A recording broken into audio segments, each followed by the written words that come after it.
Start है, बोलो।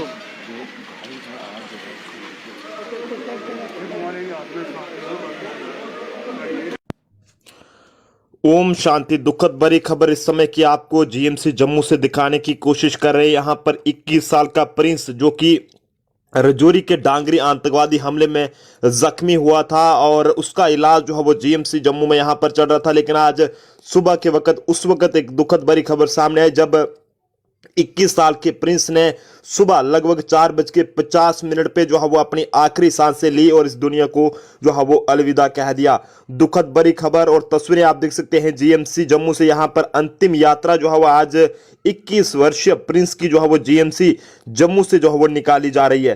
परिवार वालों की बुरी हालत है और आप देख सकते हैं कि सबकी आंखें जो है वो इस समय यहाँ पर नम हो चुकी हैं कि आखिरकार किस तरह से जो है वो ये सोचा नहीं था कि इस तरह से 21 वर्षीय प्रिंस की जो है वो जान चली जाएगी। हर किसी को ये उम्मीदें थी कि प्रिंस जो है वो अब ठीक होकर अपने घर जो है वापस लौटेगा, लेकिन आज की ये दिल दहला देने वाली खबर और ये कहें कि आंखों को नम कर देने वाली ये खबर आप लोगों तक पहुंचाने की कोशिश करें। जीएमसी जम्मू के मोर्चरी के बाहर की ये तस्वीरें। यहां पर आज अंतिम यात्रा जो है वो यहाँ से जो है वो रजौरी के लिए निकाली जाएगी और ये आप देख सकते हैं कि परिवार वाले और तमाम 21 वर्षीय प्रिंस के चाहने वाले इस समय यहाँ पर पहुंचे हैं और सबकी इस समय आंखें जो है वो नम हो चुकी हैं, क्योंकि बड़े बड़े सपने जो है वो प्रिंस के माता पिता जी ने जो है वो देखे थे, लेकिन सोचा नहीं था कि जिस तरह से एक पहले ही उनके बेटे की इस रजौरी के डांगरी आतंकवादी हमले में दीपक जी की जो है वो जान चली गई थी, जाने कि वो शहीद हुए थे, और दूसरा बेटा जो कि जीएमसी जम्मू में जिनका इलाज चल रहा था प्रिंस का, वो भी जो है वो आज इस दुनिया में नहीं रहा। क्या कुछ बीत रही होगी इस परिवार पे, आखिरकार क्या कसूर था इस 21 साल के प्रिंस का और इसके भाई दीपक का, जिसे आतंकवादियों ने जो है वो नहीं बख्शा।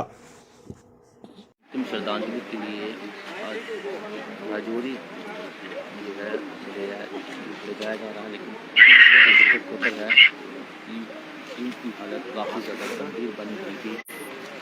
मेडिकल कॉलेज में लगातार चल रहा था।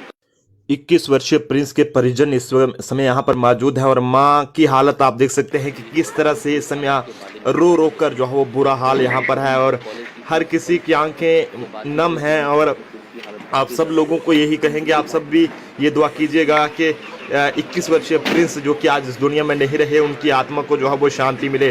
फिलहाल आज अंतिम शव यात्रा जो है वो इस समय की जीएमसी जम्मू के मोर्चे से यहाँ पर निकाली जा रही है और हर किसी की आंखें यहाँ पर नम। किसी ने सोचा नहीं था कि इस तरह का दर्दनाक वाक्य जो है वो कभी देखने को मिलेगा। हमारी सिक्योरिटी फोर्सेस पूरे तरीके से सर्च ऑपरेशन कर रही हैं। कुल मिलाकर मैं इतना ही कहूँगा कि ये दर्दनाक वाक़ा जो हुआ उसमें कहीं ना कहीं किसी न किसी की जिम्मेवारी फिक्स करनी बहुत ज़रूरी है। ये आतंकवादी बिना किसी लोकल सपोर्ट के तो इतने महीनों से एक था कि मूवमेंट हो रही है, ये यहाँ घूम रहे हैं। इसका भाई पहले चला गया, 7 लोग शहीद हो गए। इनकी शहादत को देश नहीं भूल पाएगा, जम्मू कश्मीर नहीं भूल पाएगा। पूरा देश इन परिवारों के साथ खड़ा है, लेकिन कहीं ना कहीं लोकल सपोर्ट को ढूंढने की ज़रूरत है। ये ठीक है कि उसके बाद अब पैरामिलिट्री फोर्सेस हमारी सीआरपी की 18 कंपनियां जो है वो आ गई हैं। ये ठीक है कि एनआईए की टीम वहाँ पर है। हमें लगता है कि एनआईए की टीम जो है कहीं ना कहीं किसी न किसी की रिस्पॉन्सिबिलिटी जरूर फिक्स करेगा कि हादसे का जिम्मेवार कौन है और ये क्यों हुआ। विभो जी, अब प्रिंस के घर पे कौन कौन था, कितने लोग हैं प्रिंस के घर पे? देखिए, प्रिंस के घर में अब कौन है? 2 भाई थे, दोनों चले गए। माँ है। अब माँ जो है उसने अपने दोनों लाल देश के लिए निशावर कर लिए, देश के लिए उसके दोनों लाल जो हैं बलिदान हो गए। एक बड़ा ही साधारण और हम कहें कि बड़ा ही साधारण परिवार था और प्रिंस की नौकरी जो लगी, उसके पिताजी जो है वो जब पूरे हुए तो SRO 43 में ही प्रिंस की नौकरी लगी थी। दोनों देखिए कितने खूबसूरत भाई थे। 7 लोगों की शहादत जो है बेकार नहीं जाएगी। ये देश इनकी शहादत को याद रखेगा और इनकी शहादत बेकार नहीं जाएगी। पाकिस्तान को इसका पूरा जवाब भारी कीमत चुकानी पड़ेगी और आतंकवादी जिन्होंने ये घटना घटी है, काराना हमला किया है, उनको बख्शा नहीं जाएगा। आज भी बालाकोट के ऊपर हमारी सिक्योरिटी फोर्सेज ने 2 आतंकवादियों को मार गिराया। आज भी अभी भी दोनों आतंकवादी जिंदा हैं और उन गांव में दहशत का माहौल है। दहशत उस गांव में नहीं है, दहशत पूरे इलाके में हो चुकी है, क्योंकि 25 साल पहले या 1998 में भल के अंदर एक मैसेकर जो है वो हुआ था और उस समय आतंकवाद बड़ी जोरों में वहां पर आया। अब तो एक खुला माहौल था, खुलापन था। जम्मू से लोग रात को 12 बजे भी निकलते थे। आज राजौरी और आसपास के गांव के अंदर 7 बजे ही लोग जो है अपने घरों में चले जाते हैं। ये दहशत का माहौल है, लेकिन मैं इतना जरूर कहना चाहूँगा कि पूरा देश और पूरा समाज इन परिवारों के साथ है। सर, जिस तरह से हिंदुओं के आई कार्ड देखकर वहां पर किलिंग, क्या लगता है हिंदुओं को टारगेट किया जा रहा है?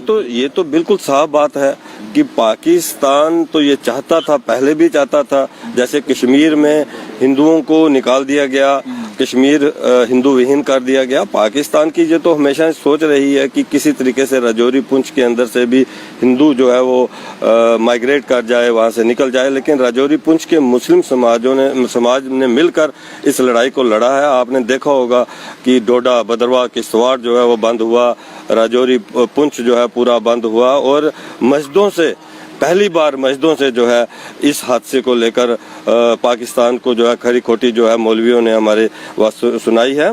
ये एक बड़ी बात है, एक भाईचारे की जो एक मिसाल बनी है। ये पहली बार मुस्लिम समाज ने खुलकर इस आतंकवादी घटना का जो है विरोध किया है, विरोध जताया है। और ये ऐसा लगता है कि जब हम मिलकर हम इसको विरोध करेंगे, विरोध जताएंगे, पाकिस्तान ये लड़ाई जो है जीत नहीं पाएगा। पाकिस्तान लड़ाई जो है आतंकवाद की 35 साल की लड़ाई को जो है हारने की तरफ जा रहा है। ये ठीक है कि काराना हरकत हुई है और उस काराना हरकत में हमारे 7 लोग जो है वो शहीद हो गए हैं। उनकी शहादत बेकार नहीं थी। आपकी भी आंखों में आंसू, तो उनके परिवार की आंखों में भी आंसू। क्या लगता है कि इन आंसुओं का बदला लेने का समय आ चुका है? पाकिस्तान देखिए, मैं ये कहता हूँ पाकिस्तान को इसकी भारी कीमत चुकानी पड़ेगी। पाकिस्तान को इसका सबक मिलेगा। माननीय प्रधानमंत्री नरेंद्र भाई मोदी जी के हाथों में ये देश है, सशक्त हाथों में ये देश है। पाकिस्तान की इस काराना हरकत का उसको समय रहते जो है उसको इसका सबक जो है वो जरूर मिलेगा और आतंकवादियों को पताल से निकाल कर मारा जाएगा। तो देख सकते हैं कि दुखद तस्वीरें इस समय की आपको बता रहे हैं। यहाँ पर विबोध गुप्ता भी यहाँ पर पहुंचे थे और श्रद्धांजलि यहाँ पर उन्होंने दी है। लेकिन क्या कुछ बीत रही होगी उस माँ पे जिसका बेटा पहले ही जो है वो राजौरी के डांगरी इलाके में दीपक जो है वो शहीद हुए थे और उसके बाद आज 21 वर्षीय प्रिंस उनका बेटा जो है वो आज इस दुनिया में नहीं रहे। उन्होंने आज जीएमसी जम्मू में जो है वो आखिरी सांसें ली हैं। आप सब लोगों को यही कहेंगे, कमेंट बॉक्स में ओम शांति जरूर लिखिएगा और प्रिंस के लिए ये दुआ जरूर कीजिएगा कि उसकी आत्मा को शांति मिले। देखते रहे जम्मू परिवर्तन। मुझे दीजिए इजाजत। जय हिंद, जय भारत।